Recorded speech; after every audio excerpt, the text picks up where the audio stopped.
that's my hope, is that this whole tariff ploy leads to a reduction of trade barriers and tariffs by other countries, and then Donald Trump pulling his barriers down. That's certainly the attitude of the Israeli Prime Minister Benjamin Netanyahu at his meeting in the White House today. Have a look. We will eliminate the trade deficit with the United States. We intend to do it very quickly. We think it's the right thing to do. And we're going to also eliminate trade barriers. Yeah, so essentially he's going to buy more stuff from the US and sell less. But Australia, as you know, Kristin, we have a trade deficit with the US.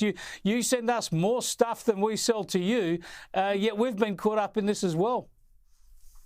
Yeah, I mean, you're going to see dozens of nations lining up to negotiate fair trade deals with Trump in the weeks ahead, certainly, especially our allies like Australia. And we've already seen this starting to happen. Israel is a great example of that. Don't forget, the United States makes up 25% of the world economy. So for nations that have been exporting to us, like Mexico and China, some of these places are completely dependent on the United States for their economic survival. I mean, if China doesn't have access to our markets, their population becomes jobless. This could lead to mass social unrest and even maybe the end of the Communist Party in China. But I also want to point out, the media is saying right now that Trump started a trade war. Trump did not start this trade war. This has been going on for 80 years. Even Obama and even Biden, they talked all the time about our trade imbalances. It's just that Trump is the only one who has stood up and really fought back and done something about it. Yeah, I think you're right. I mean, there's no doubt that China's trade practices have been overly restrictive. They've taken the rest of the world on a ride, and there's no doubt that someone had to hit back. It's just nobody was expecting anybody to hit back this strongly, with this firmly with tariffs. So we'll see where it all plays out. These things are often a cycle of overreaction and correction. So we'll see how it plays out. But the good news is, when you talk about overreaction, there is a lot of fear in global markets and people looking at their local economies right around the world. When we confront fear and we're a little bit worried about what's going on, we look to somebody wise, someone with some inspirational words who can put it all into context for us. And luckily, Kamala Harris has done that for us. Fear has a way of being contagious. Yeah. And we are witnessing that, no doubt.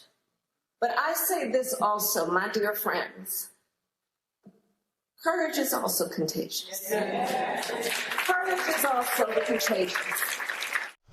We are so lucky to still have Kamala Harris in these troubled times, Kristin. Tell me she's going to run for the Democrats in 3 years' time. Oh, I hope so. But yes, this was another speech from Kamala where she said lots of words that meant very little. She went on and on, stating brainless cliches like, fear is contagious, followed by these long pauses. But the crowning jewel of her speech, I watched the whole thing, was where she said, make sure you all take care of yourself because self-care is so important. She's just so embarrassing. Americans wish she would just go away. But unfortunately, the last line of her speech was, I'm not going anywhere. Oh, I just wish Kamala would go away, but yeah, like she's sticking around. It's a pity that her version of self-care doesn't involve getting the hell out of politics. So we'll see what happens.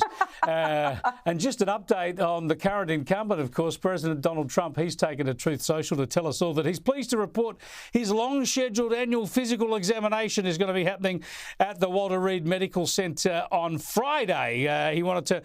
He's never felt better, he tells us, but he's going to make sure this thing is done. Typical of Trump, getting out ahead of the media, making sure there's no concerns about his health. He looks pretty fit to all of us. Thanks for joining us, Kristin. We'll catch up with you next week. Thank you, Chris.